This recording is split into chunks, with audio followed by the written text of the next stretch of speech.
And good morning, good afternoon, good evening, everybody. Welcome to another episode of Wisdom Transmissions Live. And of course, very shortly, I'll be making the big announcement that the Adronis Patreon is now up and running. I've been getting quite a lot of questions about that. Brad, when can we expect the launch to take place? Well, here we go. It is happening today. So I hope you're all doing well. We're going to also be doing some viewer Q&A today. So any topics, any questions that you guys have, you can feel free to share. Like I said, you can also leave donation-based questions as well too, and that will put you in priority sequence. But before we go ahead and get started, before we get started with today's viewer Q&A, we're going to go ahead and begin with announcements. Private one-to-one sessions have returned with Brad Johnson and Adronis, with appointment times from 30, 45, and 60 minutes online. Offline sessions including the 3 questions by email and distance healing are now available. Book your session now through our website, wisdomtransmissions.com. Get readings with Breanne and be astonished at the depth and accuracy she provides for you through her tarot readings. Breanne can create crystal grids for distance healing, plus offer Reiki and Kundalini attunements. She is also a certified Flying Star Feng Shui consultant. Visit Breanne's website and book your session today at readingswithbreanne.com. Source Energy enhanced products to repair and rejuvenate the body. From the power of light to crystals to bed kits, card decks, and more. View our free samples, tutorials, and testimonials on our website, AetherX.co. And also a reminder that right now on AetherX.co, up until the end of day of August 2nd, we have a 30% off every product in the store. So you can check that out, AetherX.co. The 30% discount has already been added to all products, so you can check that out. It only lasts 48 hours. It's good until the end of day, August 2nd. So check that out on AetherX.co. RAYD8 REGEN Centers are expanding our reach around the world, and we want to give back through our new referral affiliate program. You can earn a large income referring your contacts who would be interested in purchasing RAYD8 REGEN industrial strength technology for commercial business as well as private home use. Spread the word and generate a commission of $360 USD per successful referral. To begin earning today as a referral affiliate, visit RAYD8REGEN.com/referral. Yeah, you heard it. So RAYD8REGEN.com is now available for private homes, and it's also available for commercial establishments. We already have quite a few businesses that are signing up with the RAYD8 REGEN technology. I have a couple of people actually from Ireland that are actually looking into RAYD8 REGEN right now. And again, we're just starting to make a little bit more of a global impact. And this is just a matter of us getting our technology out there a little bit more. So when you become a RAYD8 REGEN affiliate and you have some contacts and you basically take them to the application page on RAYD8REGEN.com, where they can either fill out the commercial application or the private home application. And when they're approved, you will get a commission. And that commission is $360 US per successful referral.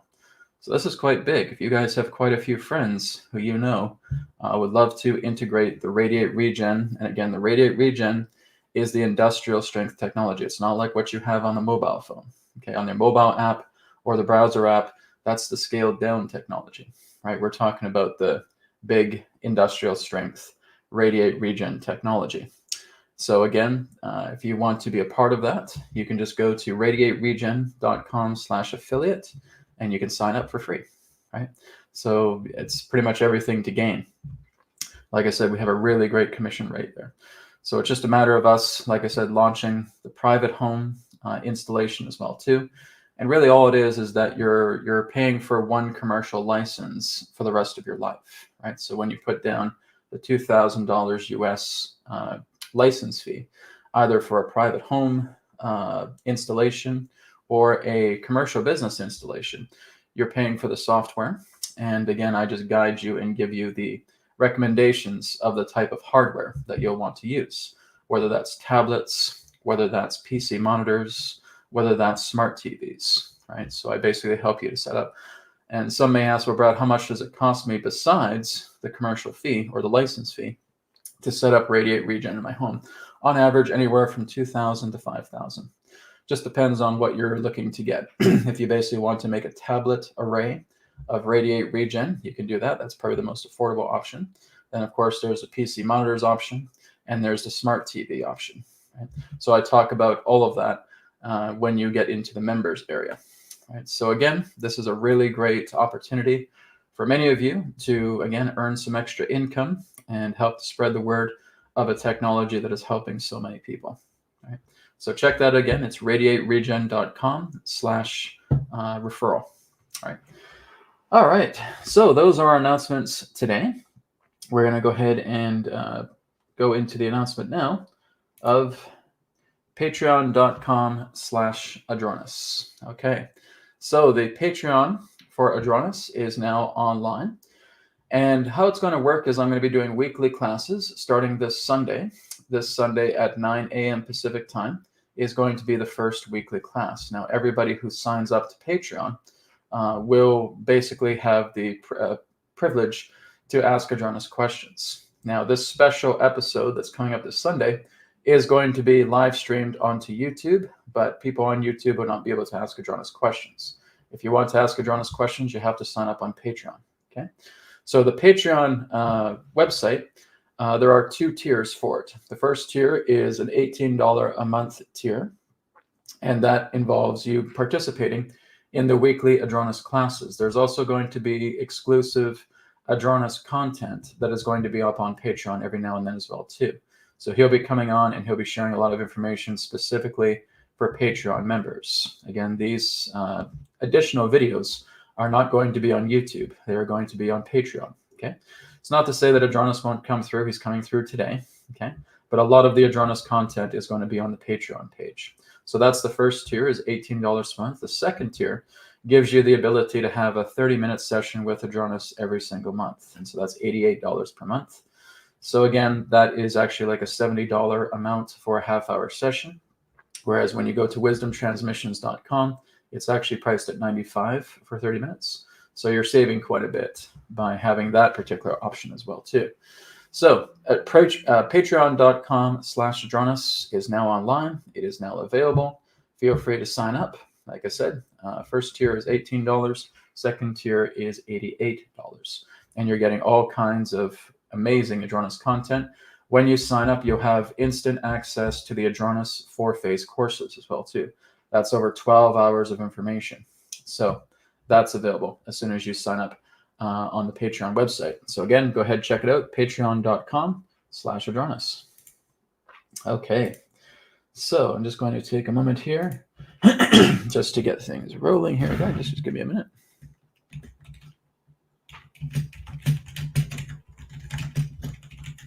Forgot to put this on.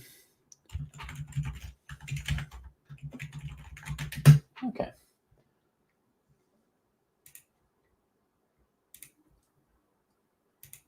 There we go. Got to take it on now. Okay, we're going to go ahead and get started with today's questions. So again, if you guys do have questions, feel free to put it on the chat. Like I said, if you do have donation-based questions, that is going to put you first in line. Okay, so we do have one donation-based question here with Mercer VA. So let me just go ahead and bring up Mercer's question here. All right, Mercer says, which extraterrestrial genetic stock does the Indian subcontinent share? I've suspected Sirius B as well as a few others. Why don't I bring Adronis in for that question? Okay, because he would be much more in alignment with that particular type of question.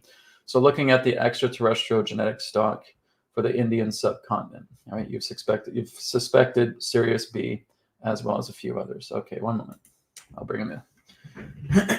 Get some water first.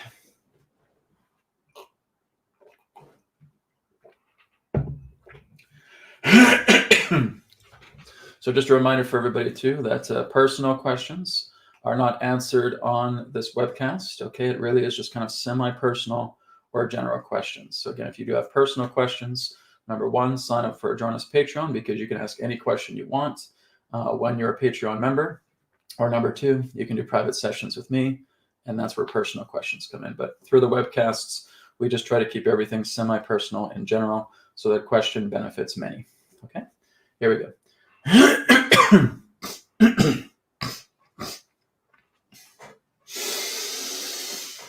Terra.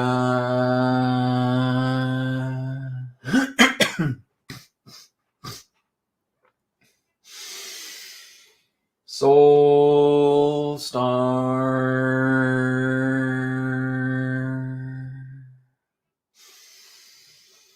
Sirius.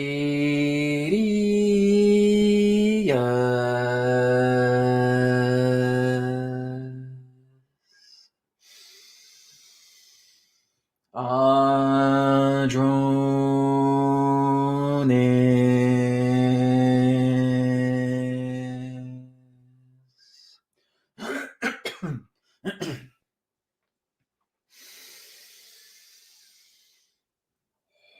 We thank you very much for the opportunity of this interaction today. I am Adronis of Sirius, sending love, appreciation, and gratitude to all who are tuning in to this broadcast being brought forward through your internet collective consciousness. What we would like all of you to do at this time is simply let yourselves get relaxed, get comfortable, and tune in to the vibrations of Sirius so that you may synchronize, harmonize, and align to all of the information that we have to share. Also understand that all of the information that we shall provide today is simply that of our perspective, our point of view. For all knowledge, all information, all creation itself resides within your very hearts, beings, and souls. We thank you very much to the one known as Mercer, pertaining to the question of the Indian subcontinent and what extraterrestrial genetic stock do the Indians, as it were, share pertaining to the cosmic brothers and sisters of the stars. Well, you see, it does vary from person to person, because the whole idea is that it's not so much of looking at a generic idea. There are souls that come upon this planet that have very special DNA that goes beyond, shall we say, the generic stock of DNA. And that simply represents the nature of genetic integration pertaining to certain forms of star family that is, again, amalgamating itself into the physical body here. In other words, is that the genetics of other certain races can also be integrated into the human template. And this often happens during the birthing process, the fertility process, we will say more accurately. But if we were to give you the idea of some general ideas representing the Indian subrace of human being upon your planet, number one, you would look towards Lyra. Number two, you would look towards Orion. Number three, you would look towards certain stars within Canis Major, that which can be Sirius A and Sirius B, yes. But again, these are just a few. You see, the Indian race itself is quite abundant throughout the entire galaxy. And if we were to look at its roots, you would primarily look towards Lyra. Simple as that. If you were to look in the idea of the actual roots pertaining to much of the stellar aspects of humans, you would look towards the Lyra constellation. The Lyra constellation is the root. It is the birthplace of what you would know as the interstellar human, pertaining to all races that are contained upon your planet. You would look to Lyra. All right? We thank you very much. Okay, great. Thank you very much, Mercer, for your question. So how I've interpreted as well, too, is that there are other offshoot races of humans as well. But if you're looking at, again, the primordial aspect of the interstellar human, Lyra really is the hub for that. And then there's branches that go out. And those branches can go to different star systems, such as what you would find in Orion, such as what you would find in Canis Major, giving just certain ideas of, again, offshoot or branches of the original root races. Okay, but yes, human life all began in the constellation of Lyra. So thank you, Mercer, for your question. Okay, good question too. That was a really good one. Okay, let's go to MOK here. MOK has a question. MOK says, Brad, can I ask Adronis his advice? How can I change my old beliefs of lack? I've been doing deep inner work and I don't see big changes. I am living in a situation where as a part of my life, I don't have control. Okay. So Adronis can come through and he can talk about that as you asked for him. So I'll just give you one, I'll give myself one moment here and we'll look into this question. Okay. Now, like I said, I'm doing this question because it's not so much as a personal question as it's semi-personal because I meet many other people who are struggling with their inner work. Okay, so I'll bring Adronis in to share some information, and perhaps I'll bring a little bit of extra information as well too. Okay, so one moment.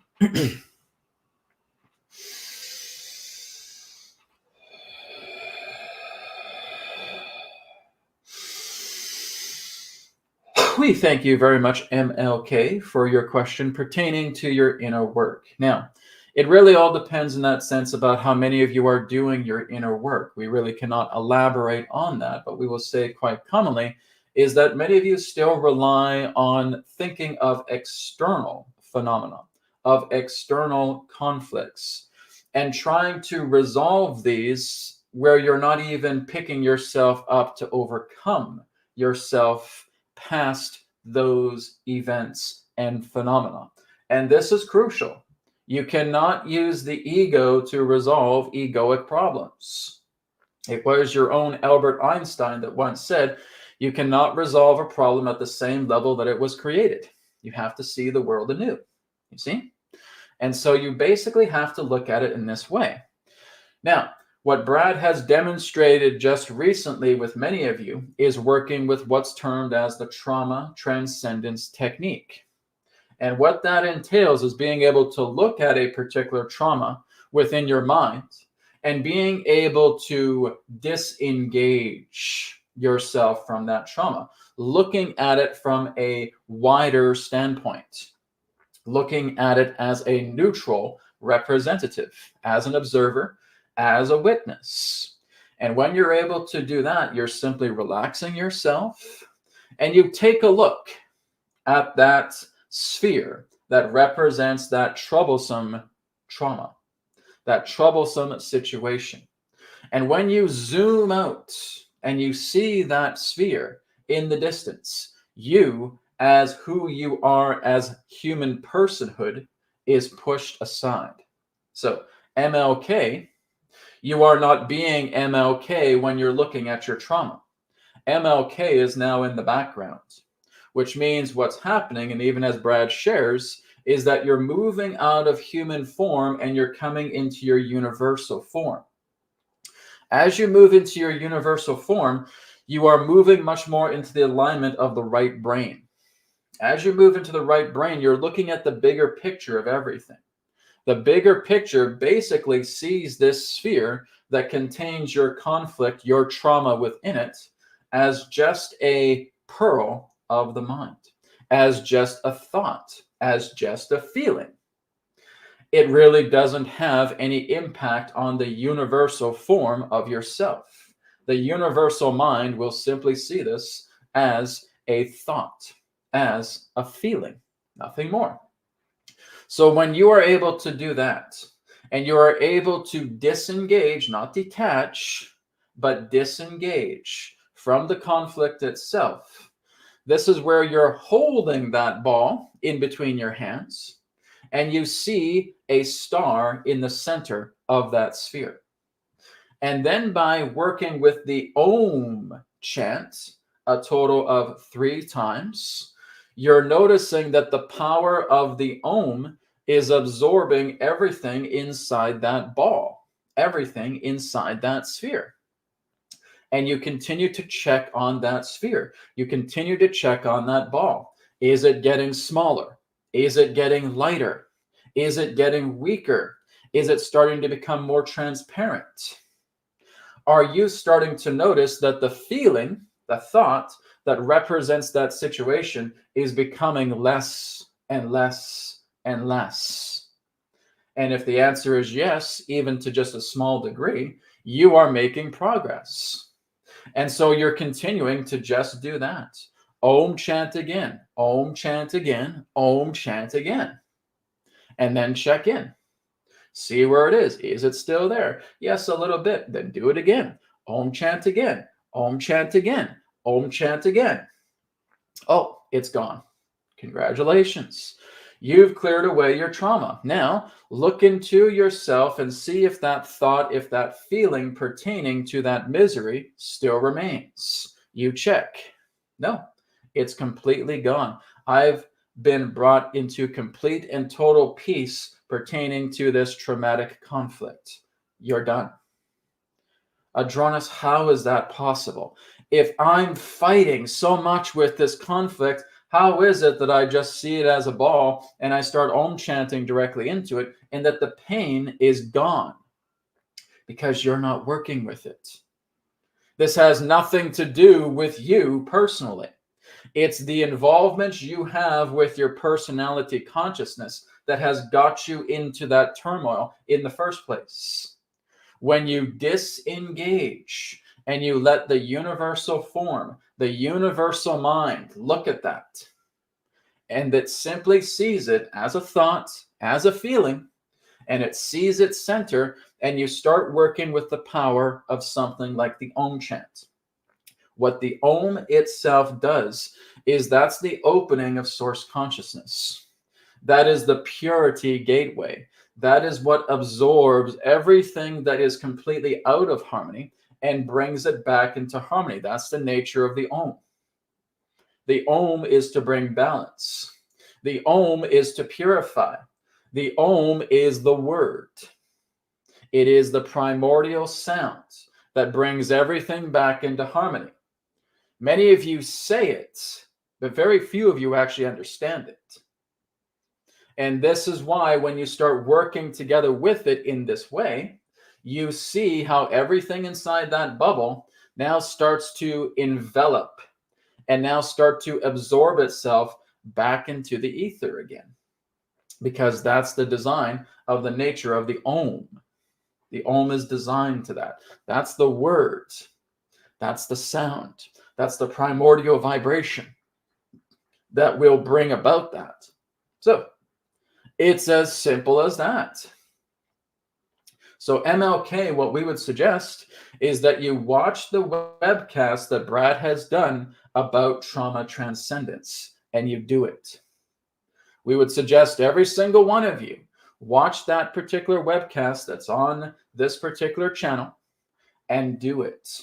Do it with the people that were there live. Do you wonder why Brad brought people in to, again, work together with this technique? So that you could see it firsthand and seeing exactly how effective it works. That's why. So the idea of the inner work is not done with your personality, but it is done with the right brain.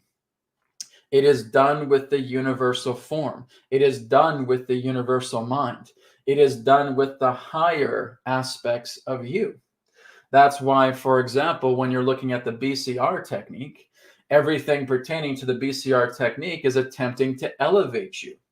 It's attempting to bring you into greater heights. But what happens is many of you try to resolve these situations while you're down in the dumps, and you can't do it. It's not possible. You do not see yourself greater than the vibration of the trauma. If you do not see yourself greater than the vibration of the trauma, you will stay with the trauma. If you think that the trauma defeats you, it will. But if you're able to elevate yourself and you're realizing that the trauma can't grab you anymore, you are now in alignment to let it go, to release it, to absorb it back into the ether, just as we have previously mentioned. That's what it takes. You have to get up here. You have to heighten yourself. You have to elevate yourself. You need to activate the right brain and move up here. And this is what we find a struggle with many of you. Yeah, Adronis, yeah, Brad, I've gone ahead and I've tried to do this and I've tried to work with the inner work, but it just keeps coming back. Keeps coming back because you can't get past the glass ceiling of the trauma itself. You keep bumping your head because you're trying too hard as the personality consciousness. And the personality consciousness cannot resolve traumas. Can't be done. It's impossible. The only way you're going to resolve traumas is going up to the right brain, is getting yourself heightened, is elevating yourself, is disengaging and moving yourself up to that heightened frequency that goes beyond the glass ceiling, which means you turn yourself transparent. You float above the glass ceiling, and you're now staying above in that heightened state of awareness. That's how it's done. So the ability of surrender plays a part here, which means you're not trying to identify with the trauma. You have to see it just as a thought. You have to see it just as a feeling. You have to see it just as an event. And that's it. If you get carried away with the story, you're going to stay within the confines of the trauma. You're going to remain within its glass ceiling. As long as you identify with the story of the trauma, you're not going anywhere. It needs to be disengaged and lifting yourself up, be it breath work, be it just the ability to naturally surrender. You see, that is how it's done. We thank you very much, MLK, for your question. Okay. Well, Adronis basically summed it up very well, so I don't think I need to really add to that, but that really is the key, guys. It really is the idea that I've been studying this whole work for many years now, and I have tried to work with traumas to the point where I had my personality in the way. I've done that. I've done the trial and error, right? And I can tell you that does not work. If you identify with the trauma at all, if it bothers you, if it's still hurting you, there's no way you're going to be able to clear it, right? I've gone through that. I've gone through childhood. I've had all kinds of traumas through my past, which are now completely and totally expunged, right? And it's taken years for me to develop this. I did not have a teacher to go to other than Adronis, right? But I did not have a physical teacher on this planet. I didn't get it from any book. I didn't get it from any YouTube video or anything of that nature. I figured this out myself, okay? And so through my own experiences, I went through these heavy traumas, right, where I lost everything. When I first got upon this path, guys, I had absolutely nothing. When I started walking this spiritual path, I had left my wife. I could not see my children. My children were completely taken away from me. I lost my home. My family thought I was completely nuts. They thought that I was going off the deep end. Brad, something's wrong with him. I don't know if he's got no preachy or what, because we have that Jehovah's Witnesses background. They thought I was getting all preachy and weird, right? So I was very much disengaged from family altogether. So all of my friends left me because, again, they could not understand what was going through me. None of them wanted to be my friend anymore. So I lost my family. I lost my ex-wife. I lost my children. I lost my home. I lost my friendships. I lost absolutely everything that represented that old life. And there were days where I was in so much incredible despair that I could not see my children. I could not go back to my old house. I was in like a little kind of semi-crappy one-bedroom apartment. That's all I could afford at the time. But I still stayed vigilant because this meant everything to me, right? I did not expect everything to fall apart as it did, but it did, right? I basically had to sacrifice everything representing an old life, and I've kicked open this new door. There's a lot of things that are different nowadays. I'm back with the family and all that, but I still visit them and talk to them. Everything's good. But back then, that was my dark night of the soul. All right. I didn't have the internet to where I was looking at all these videos and looking at all these books about how to release trauma. I had to figure it out for myself, right? When you figure these things out for yourself, it becomes pure. So I've heard about certain things that people are doing, but then again, I would trim the fat, right? I trim the fat off to make sure that all there is here is this core. And I would just bring that core into myself. And I would always work to refine my own techniques, right? As I started progressing further and I had more internet, then I could look at some other things of what people were doing.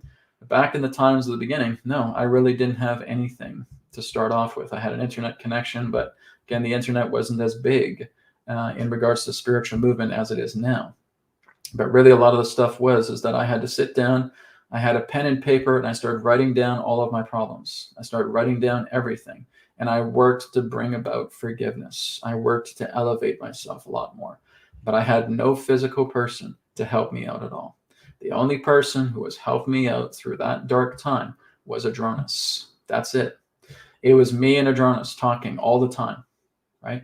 I'd be bawling my eyes out and I'd be talking to him, right? And he would just stay, stay true to your path. Stay true to this. This is who you are, right? Let the path speak to you. Let the life speak to you. Let the energy speak to you. And I remained steadfast, right? He was being kind of like a tough coach, like he usually is. He's that tough guide, right? That's his pure masculine energy. So again, guys, I've been through it all. I've been through those forms of sacrifice. I've lost homes. I lost family. I lost friendships. I barely had any money to my name. I was basically losing apartments. I almost ended up living on the street. I know exactly what that's like. And I had to go through trial and error. I did not have what you guys have. You guys are miles ahead because of what I'm offering you for free practices on the playlists of this YouTube channel. You're miles ahead, right? I had to figure that all out myself. Nobody came to me and helped me and said, Brad, this is what you need to do. Nope, not one bit. I had to break myself down and I had to build myself back up. And that's why I devote my life to doing this work. That's why I'm on these webcasts every single week, guys, not for my sake, but to help you guys so that you don't have to go through that, so that you don't have to go through the dark night of the soul where there are no answers. I'm giving you ideas. I'm giving you solutions. And what I've discovered through that time is that you cannot resolve your trauma when you're in trauma. You cannot resolve problems when you are in problems. You cannot resolve conflicts when you are in conflicts, right? You have to learn to elevate yourself, and that's what I learned to do. When I started connecting with Adronis, it was about me just letting go because I could feel his light. I could just feel his presence, and it was so beautiful. I just instantly became calm, and I was able to elevate myself, and that was the key. Just like, Brad, you're able to connect with me, that's what you do with traumas. Right? You clear them out by elevating yourself, by heightening yourself up the band. And that's what we got to do. Okay. So MLK, that was a very important question that you gave. And this is why I've spent quite a bit of time on it today, because it's extremely important. And I keep telling people, like, if you guys want to really know the peace of life, you're not going to find it externally, right? You have to be that peace of life. And then the external will react, will respond, will interact. It'll start to transmute itself through you to see exactly what that peace is that you see externally, but because it's in here first, right? The peace needs to be established here. And it's not going to come through any form of external aid. And I know I've talked about this to death, and very few people in that sense actually hear this and actually start looking into it. But I cannot emphasize how important it is. But again, the path is yours, right? Okay, let's go ahead and move on. We got some more donation-based questions here. Okay, there's another one here from Mercer. Mercer says, is Sirius C real? I distinctly remember having a dream being on a supply run heading towards the mysterious third star. Okay, so it's okay, Mercer. I mean, you said you're donating, it's fine. Yes, Sirius C is indeed a very big, is a star that does exist within Canis Major. There's also quite a few hidden stars within many different constellations that we don't know about, right? It's because of the angle that we're at, the vantage point to where we are. A lot of that can't be seen. And we're looking at the idea that you have to cover a lot of distance to even look at something from another angle. It's not just looking at our little Earth, right? You have to expand further and further, even beyond the entire solar system, to look at more stars that have been hidden. And a lot of constellations have hidden stars that we don't even know about. If we're looking at the Oort cloud, right? The Oort cloud that surrounds this solar system contains hundreds of Earth-like planets. Do you guys know that? Right? That is something that they have already discovered, but they won't talk about it. Okay, the Oort cloud is like that cloud, that nebulous mist that is contained in the outer border of our star system. And there are hundreds of Earth-like planets there. They won't say it though, right? Because that's really close to home. Okay, but it's, oh, there's the Oort cloud has this and that and the other thing, and maybe there's some debris there and so forth. No, it's much more than that. There are planets there, and they're very much more higher worlds. Those are planets that are very much in the higher kingdoms, the higher realms, but they are there, and there's hundreds of Earth-like worlds in the Oort cloud. Okay, so I'd say, guys, forget about all these other things with other constellations. Right here close to home, in the outer border of our star system, we have hundreds of Earth-like planets that have not been discovered, that have not been talked about. No one's bothered to say, why don't you go look at NASA? If you're an actual space agency, why don't you go ahead and take a look at the Oort cloud? Because there's hundreds of Earths there. Oh, we can't do that. We can't say that. Shh, shh, shh. That's too close to home. Quiet. It needs to be further away. Right? So here's something 500 light years. Oh, yeah, it could support life, so to speak. Why are you looking 500 light years away when the Oort cloud is right here? It's in our neighborhood. Hundreds of Earths. Just be quiet. Shh. There's their answer, okay? So yes, Sirius C is very much real. Adronis has talked about that in the past. Okay, oops, sorry. I gotta hide that one too. Already answered that one, but that's basically something Adronis has already confirmed in the past, is that Sirius C is very real. It has one, it's kind of like a smaller star. It's very small, and it has one particular orbiting planet. Okay, for your question. Okay, this one here is from Tammy. Tammy says, can Adronis share about the upcoming bifurcation, what it looks like for both sides? Okay, the upcoming bifurcation. Okay, I'm not too sure if I'm understanding what you're meaning by it, but let's take a look here. I think what you're trying to talk about maybe is, I'm not sure if you're referring to the elections and the idea of where there's going to be a great split. Adronis has talked about this quite extensively, right? He's talked a lot about the idea of the times ahead. And I'll give you again a quote of what he has shared. He said, everything that's happening right now is part of a physical split that's taking place. It's what we call the Great Divide, okay?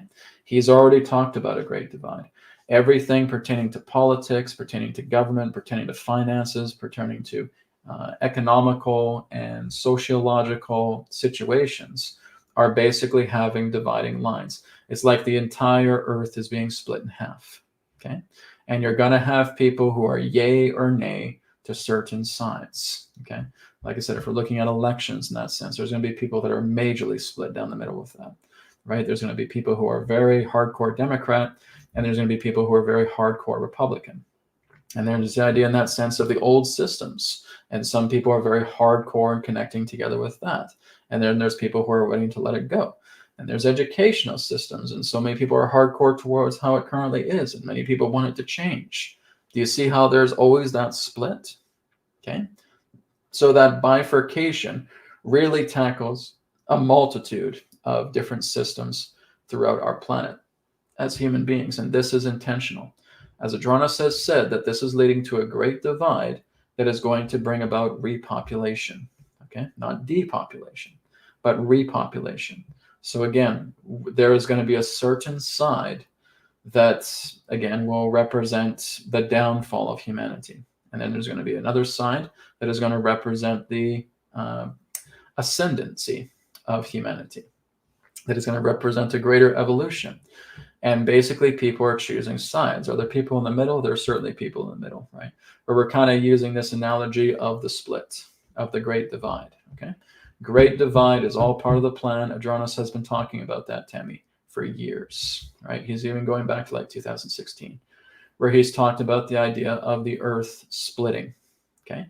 Not talking about the actual physical Earth splitting in half, but the idea of the people and the sides they choose are splitting, okay? So the whole idea is that this is like a snake shedding its skin. I think Adronis has been talking like that back like 2012. I think it's even earlier than 2016, because I remember that conversation.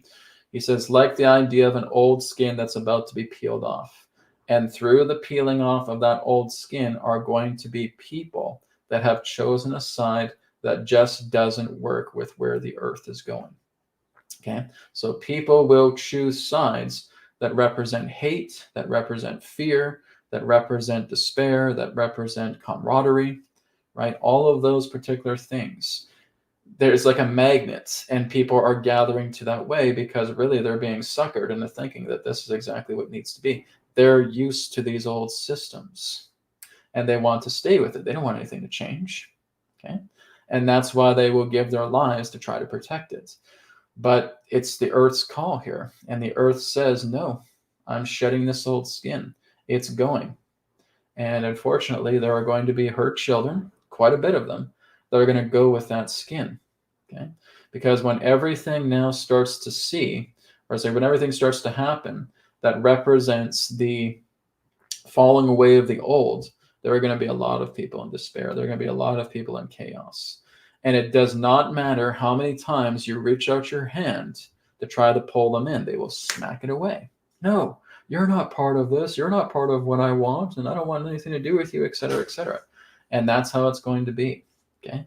This has been prophesied for a very long time as well. Adronis is just trying to put it much more into modern terms, that we are seeing a physical split taking place down the middle. And if this is what you're referring to as the bifurcation, yes, that's exactly what's happening. But he's talked about this to death. Okay, looking into the idea of a physical divide, and that represents repopulation. Okay, so basically in that sense, you have to look at it in this way, that you have souls on this planet who have been so incredibly dirty. They've been covered in filth. And when you look at a filthy, dirty, old soul, that's, no matter what you say to that person, nothing will get through. Their liquid is at the top of the glass. They don't want to fill anything anymore. Their water is to the brim of their glass. You can't do anything. And the water that's in their glass is murky and filthy. They don't want to change. And basically what happens is you spill the glass. What happens when you spill the glass? They leave the planet. Okay. They have basically kept their glass so incredibly full right at the brim with this dirty, murky water that nothing can be done. They are not willing to empty their glass while they're alive. So basically what happens is their glass gets emptied as they leave this earth.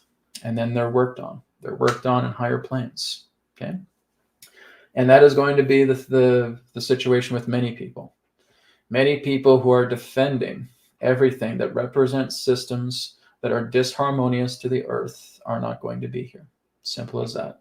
It is a cleaning of house, and it's repopulation. So looking at that analogy, we look at a person whose glass is half full. Okay. And they can be worked on. They can actually start to work. They can actually start to see the other side, and they can start making progress. It still may take them a while, but they're still going to be able to make progress as time moves on. Okay, so they're pretty good. They're going to have a difficult time, but they're going to start seeing a little bit more reasonability because at least their glass is half full. Then you have the people whose glass is about a quarter of the way full, which means, again, they are very open to change. They are very open to these ideas. However, they're still having trouble being able to integrate these things, but with continual care, with continuous support, with them having guides and helpers and teachers, they will be able to find their way, but it will still take them a little bit longer. Then you have the soul whose glass is completely and totally empty. They change like this. They become something so incredibly grand. They become something so incredibly powerful. They basically become leaders. They become leaders that doesn't have to be, on the MSM. It doesn't have to be on mainstream. It doesn't have to be out to billions of people upon the world, but they become leaders in their community because they are so adaptable. They're like a chameleon. They shift. They go through advancements. None of this is problematic for them, right? They completely change. They completely advance themselves into beautiful beings, and they help a lot of people, whether it's just them in their own neighborhood, whether they decide to become a public figure and start to share this with more people, it's up to them. But the people whose glass is empty represent those who are susceptible to the greatest change and can adapt extremely quickly. Okay, so what I have basically shared with all of you is the 4 stages of human spiritual evolution. And unfortunately, we have quite a few people on this planet who have very, very full, murky glasses of water. Okay, and like I said, as much as you want to help them, as much as it rips your heart out and tears it apart into 1,000 different pieces that they are not changing, it's not your job. It's not your work. They have to make a decision as a being of willpower, just like you have to make decisions. You don't want a person coming into your life and running your life and telling you what you need to do, what you should be doing, regardless of justification. They have to go through this. But we have to remember that the ones who we deeply love are never, ever lost. They're always with you. They're always here, right? They're always around you, okay? That's the important thing to remember. So the bifurcation really represents the idea of the old and the new, okay? The old is going to fade away and the people with it. The new is going to continue to prosper and again bring about new souls on the planet who have been cleaned, who have been cleansed, because that's bringing about a new world. That's bringing about a new change. That's looking into systems and technologies that are now complementary to the earth, that is now complementary to people, that is now complementary to the animals, to nature. Everything now starts to live in complement. Everything that represents the quiet, murkiness of how everything is hurting the earth, that's now starting to become a lot louder because Pandora's box is open. All of that has to go. It is, as I've said for years, not a single stone is going to be left unturned. Everything is going to change. Everything pertaining to the old systems will die. And you're going to see that, especially in this decade. Things are going to fall apart pertaining to the old, and new things are going to come into place. Into place. The good news is that the new systems are already online. They're already ready to go. They're just waiting in the wings, right? They're waiting for the old to completely fall and the new systems come together. New education, new monetary systems, new financial systems, new governments, new all of that. Everything new is ready to come online. But in order for that to happen, the old has to fall away first. You can't have it going while the old still stands. It needs to crumble. It needs to fall. It needs to die. Okay? So this is all part of the Great Divide. This is all part of the repopulation protocol that Adronis has talked about constantly. Okay? So Tammy, I hope that answers your question. Thank you. Okay. This one here is from Krati. Krati says, Adronis, why are Palestinians suffering so much?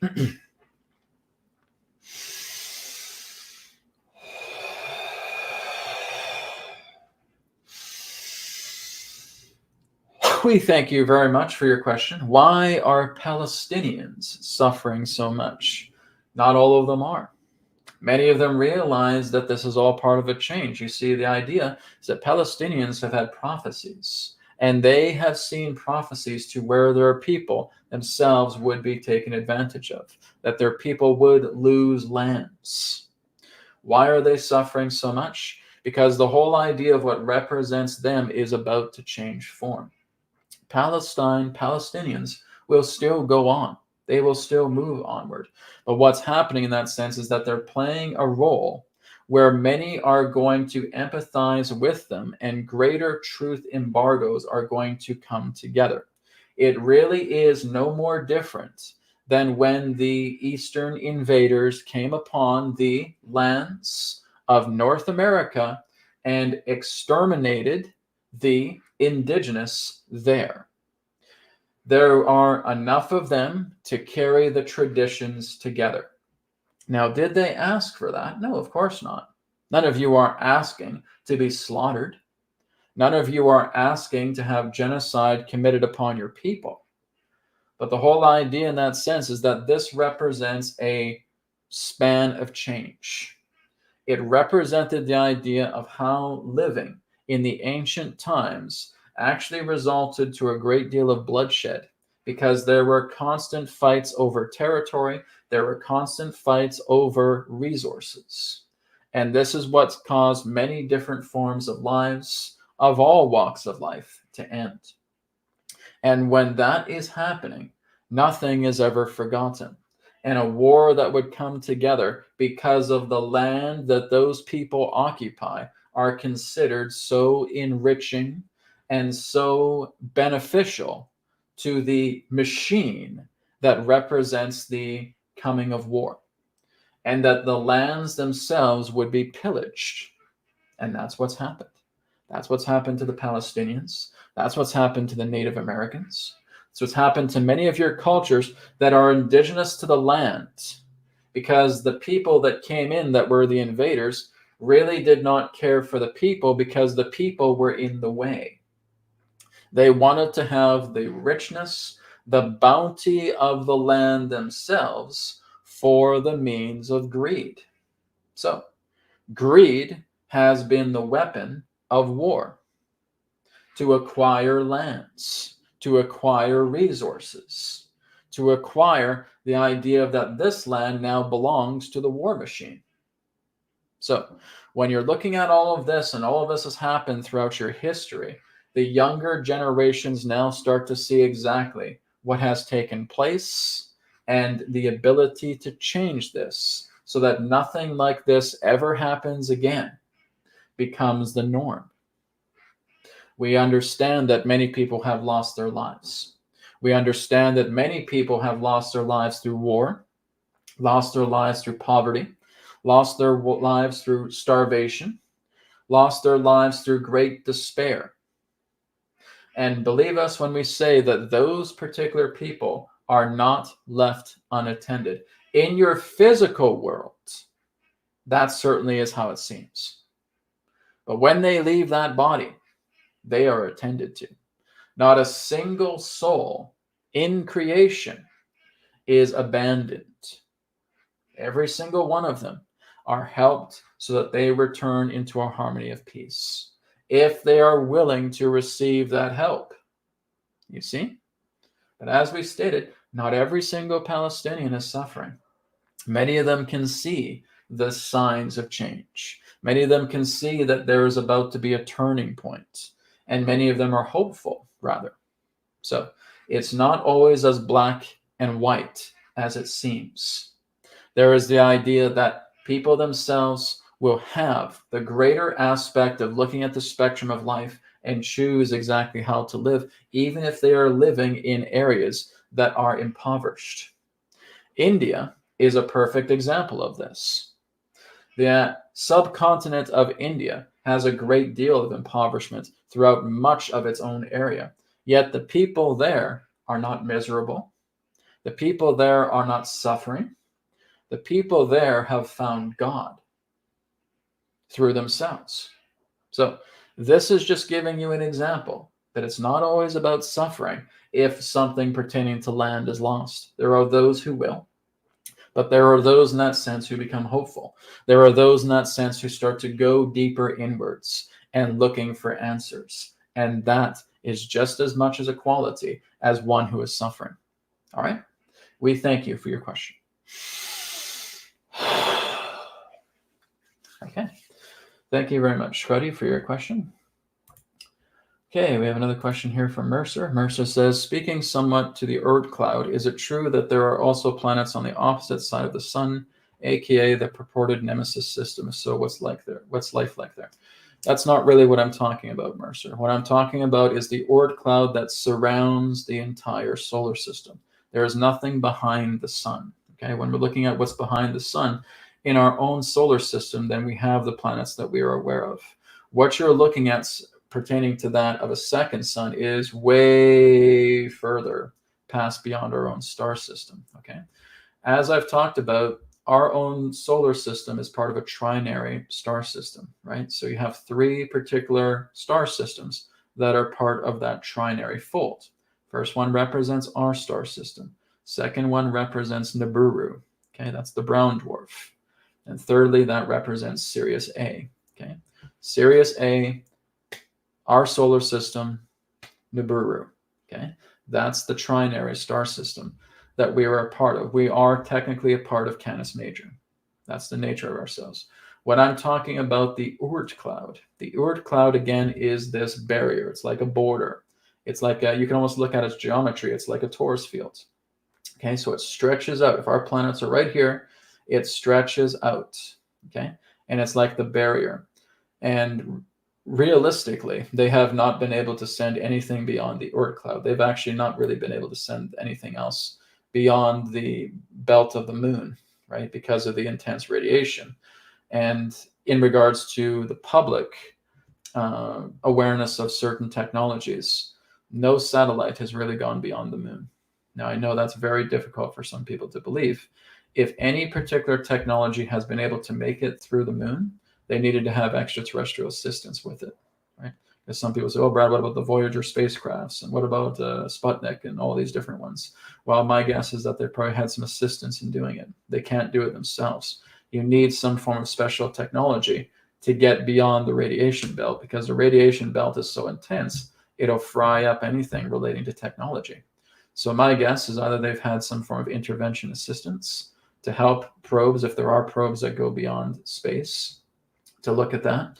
Or again, like I said, they've had many different attempts, but they haven't been able to get beyond the radiation belt. That Van Allen radiation belt is lethal. It's lethal to common technologies. So in order for that to change, they either needed to have some sort of assistance, or they needed to build it in a very sophisticated way that holds extraterrestrial origins. But our common satellites cannot go beyond the Van Allen belt. Van Allen belt is just too strong, right? So maybe that's something we'll look at in a future reading, right, pertaining to some of these satellites. And if they did make it through, it's because they had help, right? But this is what I'm talking about altogether with the Oort cloud. The Oort cloud is shaped like a donut. It's a torus field, right?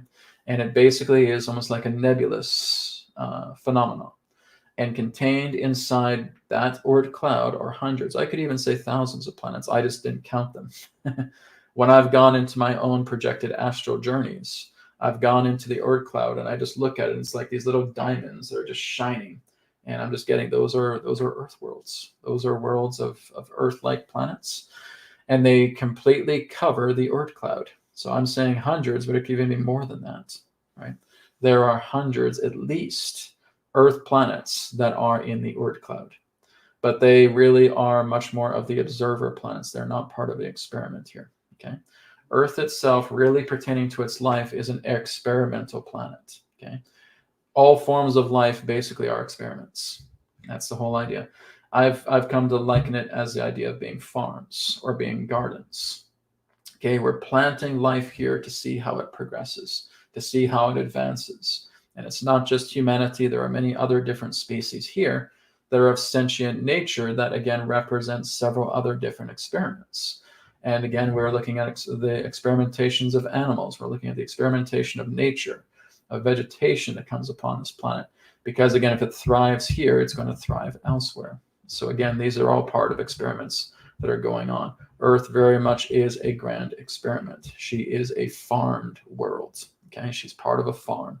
Every single planet in the star system is part of the farm. Okay, every solar system that you encounter is a farm because it's geoengineered. I would say it's interstellar engineered. Okay, planets are brought here, right? Everything is brought here. Just like how you're creating a garden plot. You don't just have those seeds in the dirt already, right? You lay out the plot, then you start bringing the seeds in, and then you find out exactly what takes root. So, okay, this is good. We'll start planting more of these, right? That's exactly how it works throughout the entire cosmos, my friends. There are certain farms, gardens, that we call solar systems. Solar systems are farms. They're basically weeded. They are tended to. They have gardeners there, right? Everything is taken care of. But there are also worlds that go beyond the farms, right? It's kind of like looking at the farmhouses. And every single one of those Earths inside the Oort cloud are farmhouses, okay? Our galaxy, our universe is just more vast than we can possibly imagine. Can you imagine that? Hundreds of Earth-like planets contained in the Oort cloud, right? It's amazing, right? We basically just talk about first contact and maybe we have to go way out there. No, it's in our neighborhood, my friends. It's even right here where we are, right? 17 different species that Adronis has talked about quite commonly walk our planet with us. Okay, 17 of them. So could even be more than that, but those are the 17 that Adronis is aware of. So again, very, very fascinating. All right, thank you, Mercer. Okay, so this is the last donation-based question, then we'll get to other questions. Gordon says, I feel like my center is about 2 inches above my widow's peak. How do I validate this since it seems to be different for everyone, Adronis and Brad? You feel like your center is about 2 inches above your widow's peak. Your center of your being is always the center of your being. I'm not too sure if that's what you're referring to. Gordon, you have to be a little bit more specific on your details, okay? Whenever we're looking at the center of our being, if that's what you're talking about, the center of your being is always about 1 to 2 finger lengths beneath the belly button at the navel. Okay, so how do you validate this? I would say get good with dowsing. I would say get good with intuitive impressions, right? Moving your hand and being able to sense energy, using the power of dowsing. So I'm going to be teaching a 101 dowsing course here very soon, and being able to discover your center. Now, again, I'm not too sure if that's what you're talking about, but if you're talking about the idea of the center of your own being, you would look towards the navel. Okay? Thank you very much. You guys have to be a little bit more specific with your questions, because again, I don't really know always what you're talking about. So anyways, let's go ahead and move down the rest of the questions here. We have about 20 minutes left. Okay. I'm just remembering where I left off here. Okay, here's one from Qigong Master. Qigong Master says, hi, Brad. Hi, Adronis. Adronis, what part of our being is the origin of imagination, and what is the purpose of imagination? Okay, so let's just leave it at that. Okay, like I said, let's just try and keep it to one single question per person. Okay, and Adronis will take a look at that. One moment.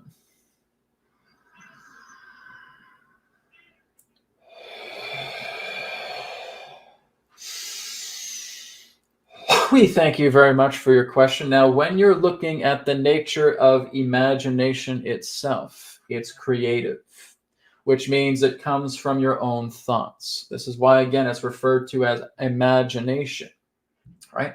You're putting your own magic in that way. You're putting forward your own thoughts into the creation of something.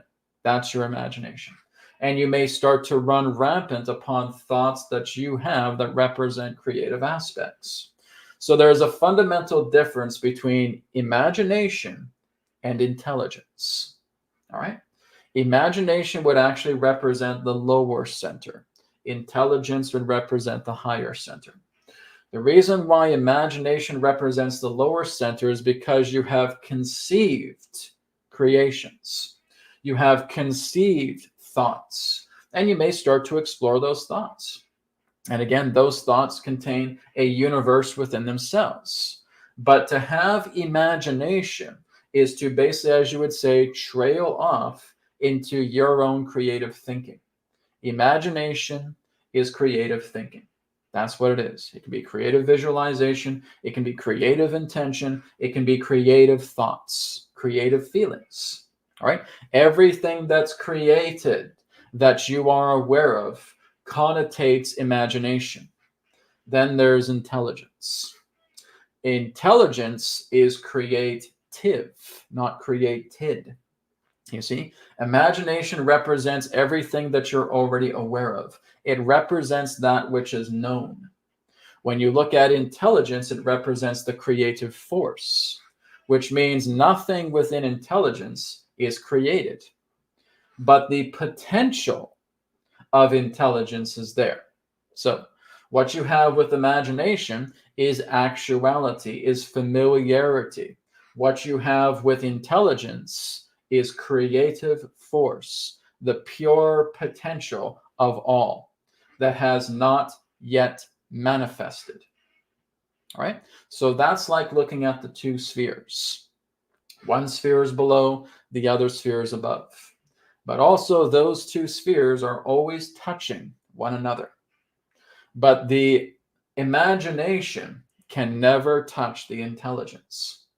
The intelligence itself can never be grasped because it has no physical form to grasp. It has no image. It has no complexion. It has no form at all. Intelligence simply represents potential, whereas the imagination represents what is actual, what is manifested before you. So that is what we can give as a breakdown pertaining to the difference between imagination and intelligence. All right? We thank you for your question. Okay, thank you very much, Catalin, for your question. Okay. So I'm just going to kind of scroll down the list a little bit more. We're running out of time here, so I'm just going to kind of go and find a random spot. Okay. Okay, here's an interesting one here from Aquasendra. Adronis, why has our science not detected ether energies yet? why we don't have cameras to see our auras. Can you give a hint on where to put our observation to unlock this? Okay, regards, Diego. Okay, one moment.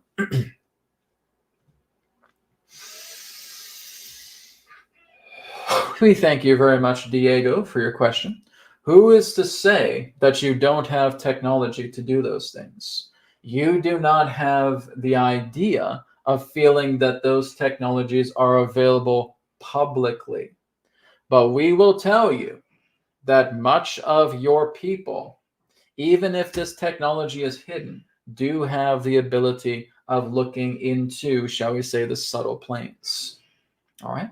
It is very possible. Now, there are already starting to be some grassroots projects, especially in regards to what you would know as Russian research, that are looking a lot more into scalar.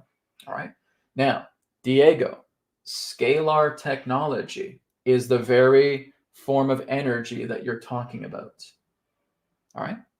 RAYD8 has that particular capability. Now, it's not a camera in any particular way, but there are, again, developments taking place that will start to become public where there will be identification of subtle energies. In fact, there are a couple that are, again, much more grassroots.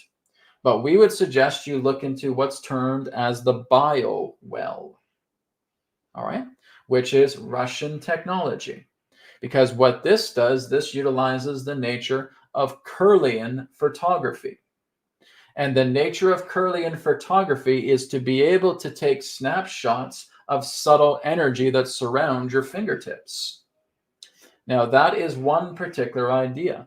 There are technologies that are even more advanced than that, where you're actually able to go into a dark room and there is a specially made camera, and the person in question goes behind a particular type of, shall we say, drapery, or even in some ways a box. And through that box, they remain still, and a photograph is taken. And that photograph represents their entire, shall we say, Kirlian-based technology that represents what is commonly referred to as their electrophotonic emissions, otherwise referred to as their own magnetic field. This already exists. Now, you may not hear about it. It's not on your CNN. It's not on your MSNBC. It's not on your Fox News. And it's not on your common websites. You have to dig for these things. But they do indeed exist. So, utilizing the idea of a specially made camera that darkens out the light, either utilizing a drape or a box, and having a specially made camera that utilizes the capability of Kirlian photography enables a snapshot of the entire human magnetic field, otherwise conveniently termed as electrophotonic emissions or gas discharge visualization. This already exists. And we will say that this is actually quite common on board spacecraft. All right. Now, it is not as crude, we will say, that this does not require the idea of being behind a drape or being inside a box or anything of that particular nature. On spacecraft, they are, again, the way that they are designed is to become much more visual relating to subtle energies, which means they have magnetic field properties contained as an outer and inner lining that laces the certain spacecraft in question to where anyone on board the craft is aware of your subtle energy and is able to read that subtle energy as a depth language. All right. When you go on board these particular spacecraft, you'll be able to see, as you would term, your own aura, your own magnetic field, and that there will be an array of different colors. There will be an array of shapes representing the aura as well, too. And you will have those, shall we say, inhabitants of the spacecraft being able to know exactly what you're feeling within an instant. That is, again, the technology that they hold. So you're starting to move in the right direction. There are indeed cameras upon your planet that is able to capture electrophotonic imagery, or again, what is termed as gas discharge visualization. All right. That is what is required. That is the Kirlian research that represents the ability to see the subtle fields. So it already exists. But again, it will move much more into deeper advancements because we understand this is not, as you term, mainstream, but it certainly is a part of the grassroots technologies that already exist, and there are greater technologies as well too, just through the example that we have given through spacecraft. But there are other technologies where you can actually generate an entire room through a certain particular type of reflective material, darkening the room and utilizing the nature of cameras to basically have, as you would term, live feeds to detect the subtle vibrations within others. It goes into what you would know as Kirlian photography plus, utilizing reflective material that represents subtle light rays that are therefore being detected through the body, that gives a little bit more deeper information than what Kirlian photography can do, utilizing dark reflective material. All right, that's another hint. These are things that, again, can and will be developed further. But again, cameras of that nature is already available.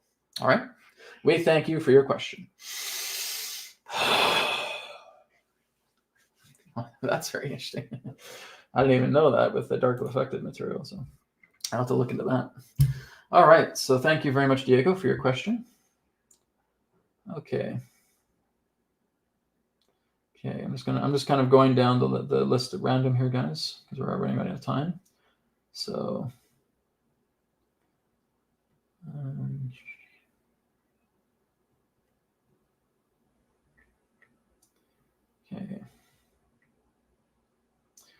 okay, here's one here from Reba. Reba says, "Hi, Brad and Adronis. Geoengineering over the UK seems to be getting worse and more frequent.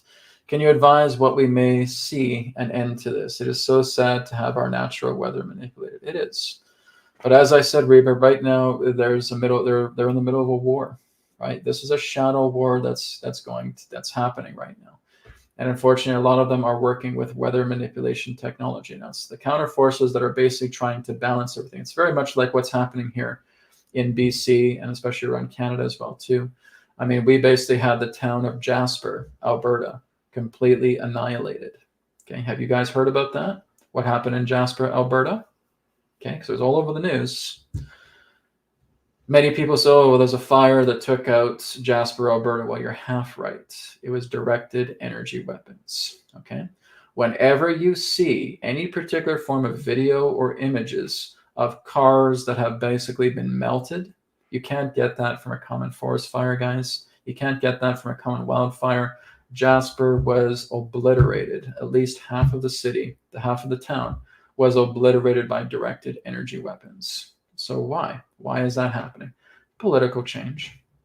The premier of Alberta is basically very much, you could say, like right-winged. She's very right-winged, right? And they can't have that, right? So basically they will utilize this as a warning to her. They will threaten her. They will basically try to destroy her career. So look at what she made happen, right? She made Jasper, Alberta burn to the ground, right? Is this the premier that you want? They basically do it as a means, a fear tactic to try and create chaos so that their particular premier that is adversarial towards their plans is taken down, okay? So again, Jasper, to me, it almost feels like they were trying to make a 15-minute city with Jasper as well, too. So, or a smart city in that way. That, again, just like what they did with Maui, they did with Jasper, right? What's happening in the UK with a lot of this geoengineering taking place? Like I said, guys, it's a war. It's a fight that's happening, okay? If you want, we can take a look at the UK representing the geoengineering agenda with it and take a look and see what's happening down the road, okay? Now, these are usually questions that are good for the signposts, but we'll put it together now. Like I said, any questions allowed here, so it's okay. But usually these are the kind of questions I answer on the signposts. So let's go ahead and take a look here about geoengineering over the UK. Will it be getting worse? Let's take a look at that. Okay. So we're basically looking at the UK as the querent.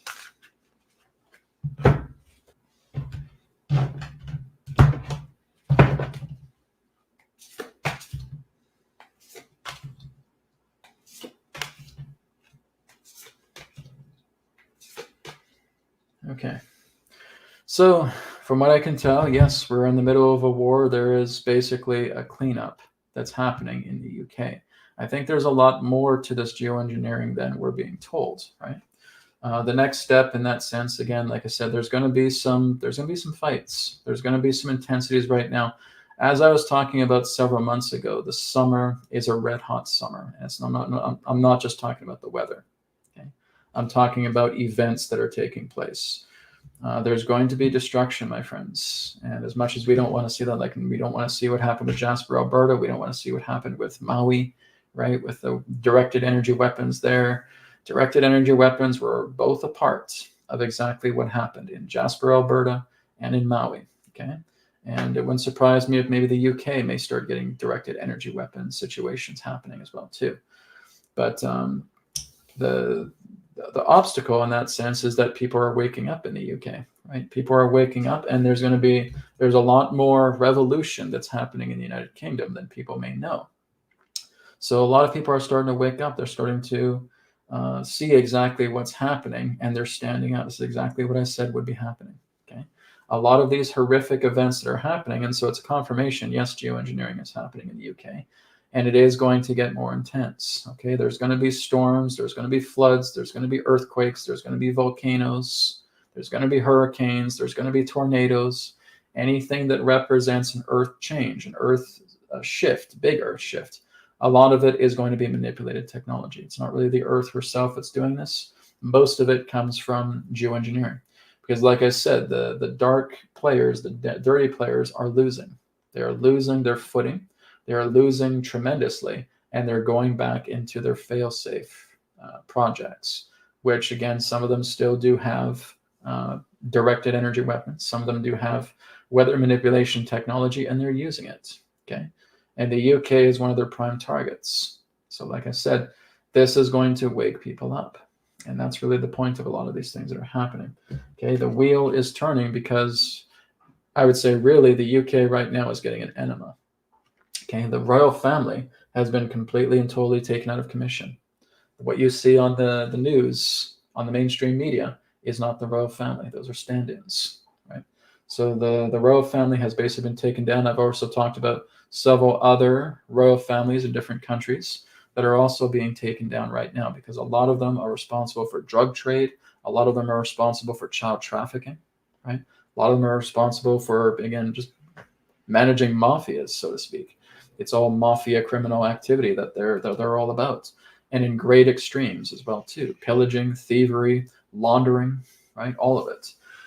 So they're basically been taken down. And so what we see on the screen is not the actual royal family. Everything in the UK is being completely and totally cleaned up. And this is basically what this is representing, right? So this is exactly why they're going to war with the UK, because the counter forces are winning, right? And so they need to try and spread fear. They need to spread chaos. But as soon as they do that, like I said, it's like Swiss cheese. Everything starts getting exposed, okay?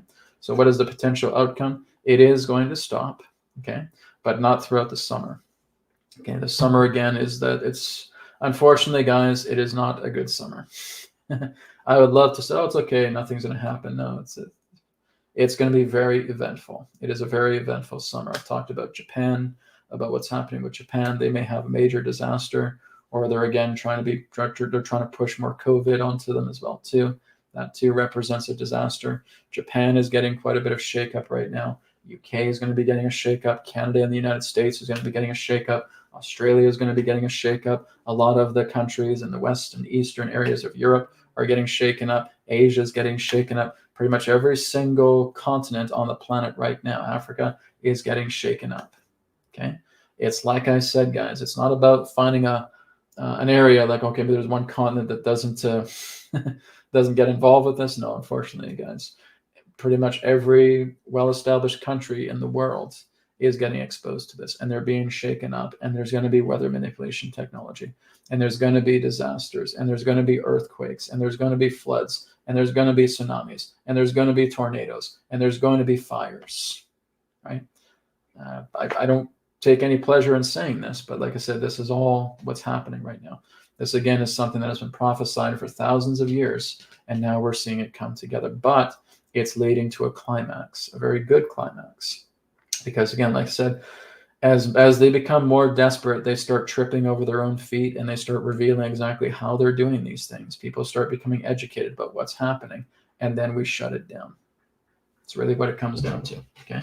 So yes, there's a geoengineering agenda going on. Yes, there's weather manipulation. Yes, there's directed energy weapons that are creating fires, that are scorching down towns, that are melting the frames of automobiles. Okay. You cannot get that from a simple forest fire. Forest fire is not going to melt the frame of a car. It's not going to melt the metals of houses that, again, no longer stand because they've been vaporized. They've been completely and totally incinerated with point source energy weapons. Okay, we call it directed energy weapons, which is appropriate, but it really represents point source. It's a laser, my friends. Here's a laser, right? And that's exactly what's floating up in outer space, and all of a sudden, pew, laser comes down. Okay, that is a point source energy weapon, and you can only have the idea of high temperatures melting metals through a point source energy system. Fire by itself is not point source. Okay, you need a laser, you need a focus lens for that to happen. So again, we've seen much footage of directed energy weapons. Guys, go on YouTube, go on TikTok, and you look at directed energy weapons and you will see them happening, right? You'll even see snapshots of what happened in Maui of laser beams coming down. You'll see old snapshots of what happened in California of laser beams coming down from the sky. Okay, that is exactly what took out Maui. That is exactly what took out Jasper, Alberta. Okay, and I'm pretty sure they're going to be using in other areas as well too. What do? Send loving intentions, right? Bring forward your love, right? Be the solution. Work together. Coat that entire country with unconditional love. That does make a difference. Okay. All right, guys, we are out of time for today. We are now at the hour and a half point. So again, I really enjoyed all of your questions. So you guys had great questions. Thank you so much. Okay, we got one more donation-based question here. David, you're just at the skin of your teeth right now, okay? So we'll do this last question and we'll wrap up, okay? Question for Adronis. Could you give us more insight on alternate dimensions? I've been experiencing one because of my schizophrenia. Okay, 1 moment.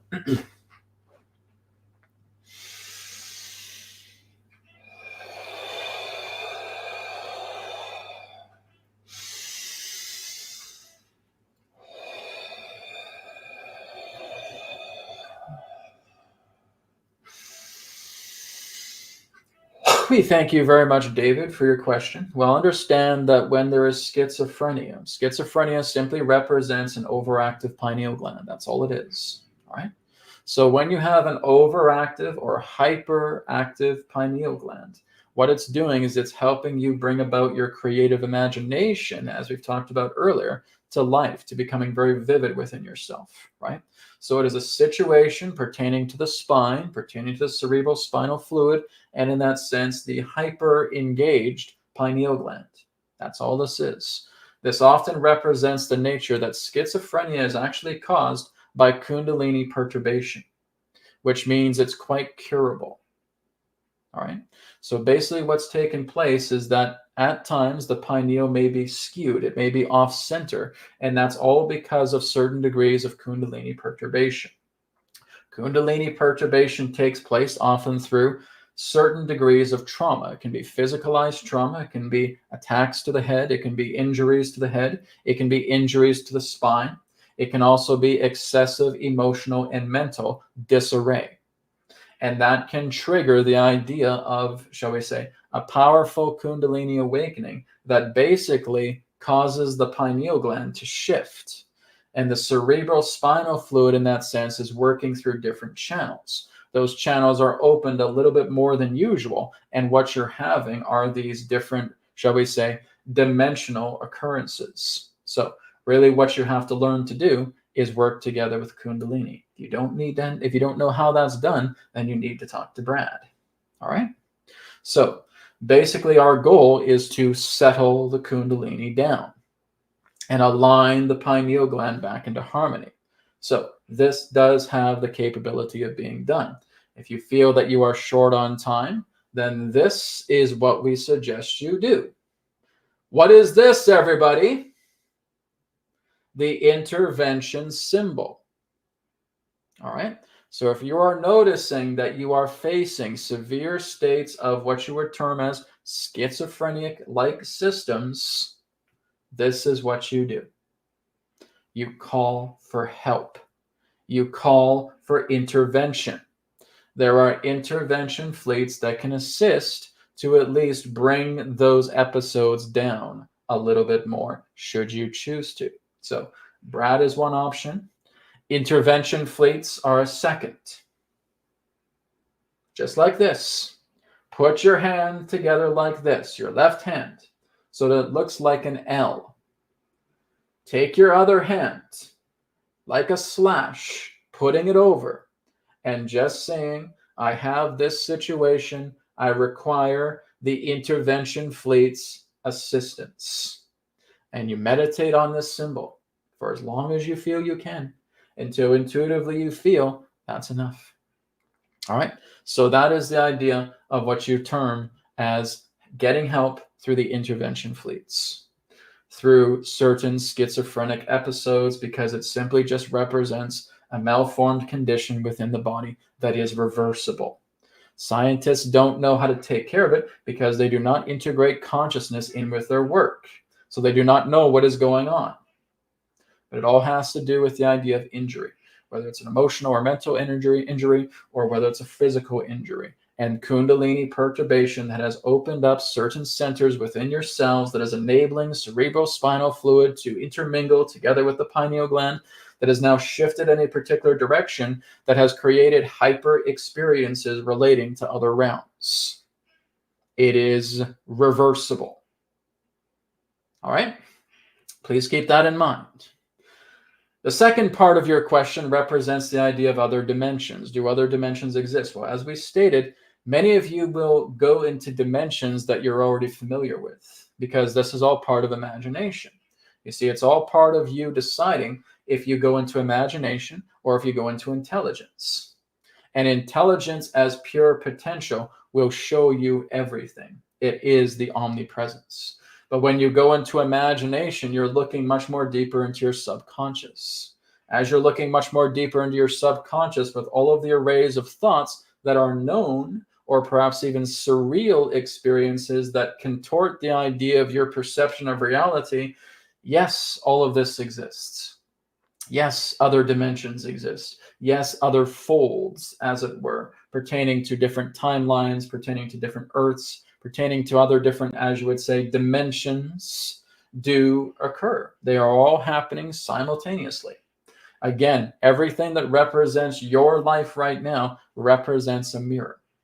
This mirror contains a certain theme of experience. You can now start to open the gateways of other mirrors, and these other mirrors will now start projecting other facets of themes, of explorations that represent the planet Earth, that represent other dimensions, that represent other worlds, etc.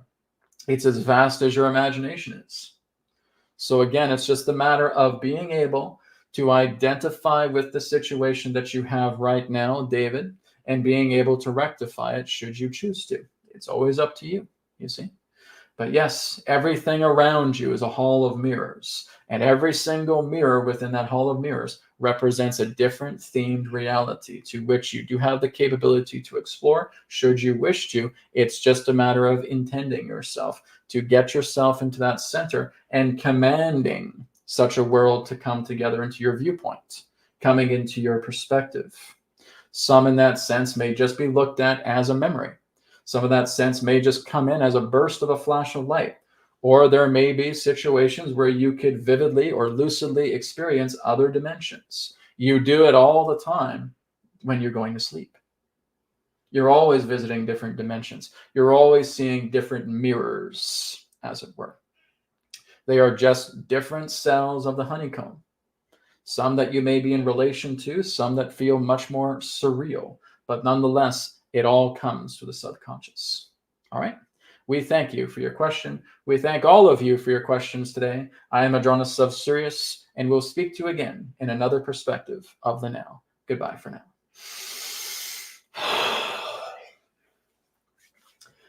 Okay, great, guys. So, David, again, great timing for that. Just before we're about to wrap up. Okay, so we really do have to wrap up right now because I've gone a few minutes over. thank you guys. Again, feel free to check out the brand new Adronis Patreon. Okay, so that's patreon.com/Adronis. You can sign up right now. Again, it's $18 a month just to be part of the weekly classes and receiving all of the exclusive content that will be on the Patreon channel, where I will be bringing Adronis in, because he'll be taking your questions, right? Even when you're not in the weekly class, you can post questions on Patreon, and Adronis will come through. I'll bring them through, and we can do short videos on them, okay? So you will basically have exclusive access to all content on patreon.com/Adronis, where you can ask him questions as well too. And again, weekly class is happening every Sunday. This one is starting at 9 a.m. this Sunday. And again, it will be live streamed on YouTube, but it will be the only class that does this. Any other class after that is going to be exclusive to Patreon, right? So we're kind of giving you a sneak peek of what the class looks like. But like I said, only Patreon members will be able to ask Adronis personal, semi-personal, and general questions during the transmission. All right. Thank you, guys. Blessings to you all, and I'll see you tomorrow for the signposts. Take care. Namaskar, and may it be well with you. Goodbye for now.